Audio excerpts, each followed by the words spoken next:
అసలే ఎప్పుడు తెలిసిందండి ఇలా? నైట్ 10:30 కల్లా తెలిసిందండి. ఇప్పుడు అంటే చాలా సినిమాలు చేశారు. కానీ ఎవరు హెల్ప్ చేయకపోవడానికి కారణం ఏంటంటారు? అదేం తెలియట్లేదండి.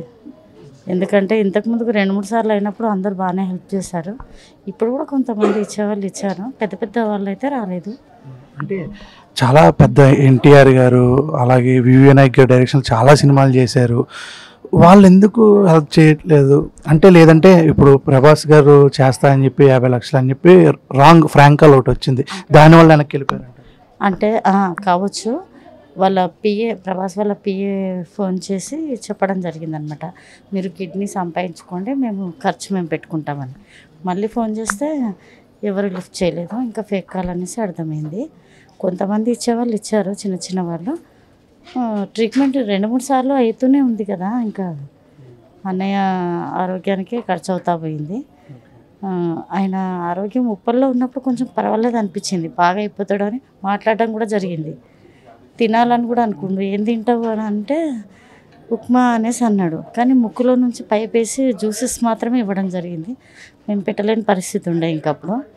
ఇంకా ఆ రోజు ఒక్కరోజు మాత్రమే మాట్లాడిండు. ఆ తర్వాత మళ్ళీ పిఆర్కే పోయిన తర్వాత అసలు అప్పటికి కాలు నుంచి ఇన్ఫెక్షన్ మొత్తం బాడీ మొత్తం స్ప్రెడ్ అయింది. ఇంకా ఇన్ఫెక్షన్ వల్ల కోమాలోకి వెళ్ళిపోయాడు. అంతే, ఒక్కరోజు మాత్రమే అందరితో మాట్లాడాడు.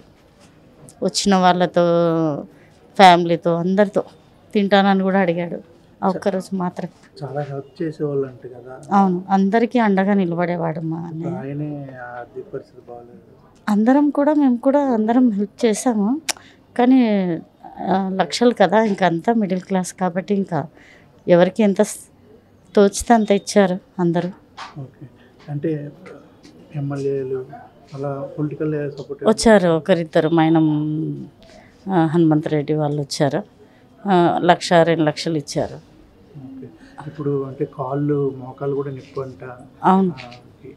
ఆవిడకి కూడా ఆర్థిక సాయం కావాలని అందరూ అడుగుతున్నారు. అంటే ఈయనకి ఎలాగే చేయలేకపోయారు, ఆవిడకైనా చేయండి అని అంటున్నారు. అట్లా ఆవిడకి ఏం ప్రాబ్లం ఉంది? నీస్ ప్రాబ్లం, నడవలేకపోవడం. దాని గురించి ఆమె కూడా ట్రీట్మెంట్ తీసుకుంటా ఉంది, వదిన కూడా.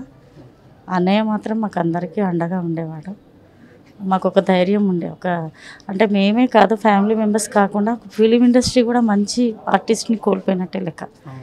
అందరం తట్టుకోలేకపోతున్నాం మేము, మా అన్నయ్య లేడు అన్న విషయం. కోట శ్రీనివాసరావు గారు ఈయన ఒక లెజెండ్స్ అని చెప్పుకోవాలి. చాలా బాధాకరం. అవును.